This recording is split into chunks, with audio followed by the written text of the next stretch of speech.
In this video, I'll show you how to change country in CapCut. First, open the CapCut app on your phone. Before changing anything, make sure you are signed in to the correct CapCut account, because some settings, templates, effects, and features may depend on your account region.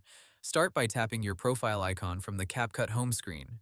Then look for Settings, Account, or App Settings. In some versions of CapCut, there may be a direct option for region, country, or language and region. If you see it, tap it, and choose the country or region you want to use. If you do not see a country option inside CapCut, go to your phone settings instead.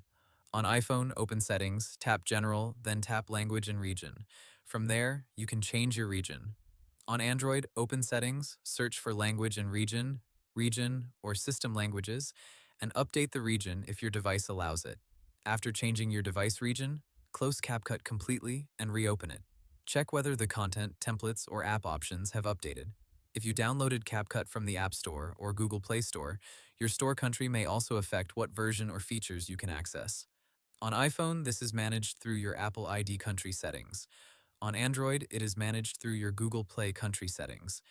Keep in mind that changing your App Store country may require a valid payment method for that country, and it may affect subscriptions or available apps, so only change it if you really need to. If your goal is to access templates, effects, or features from another region, you can also try updating CapCut, clearing the cache, or signing out and signing back in. Finally, open CapCut again and check your templates, effects, and account settings to see if the region has changed successfully.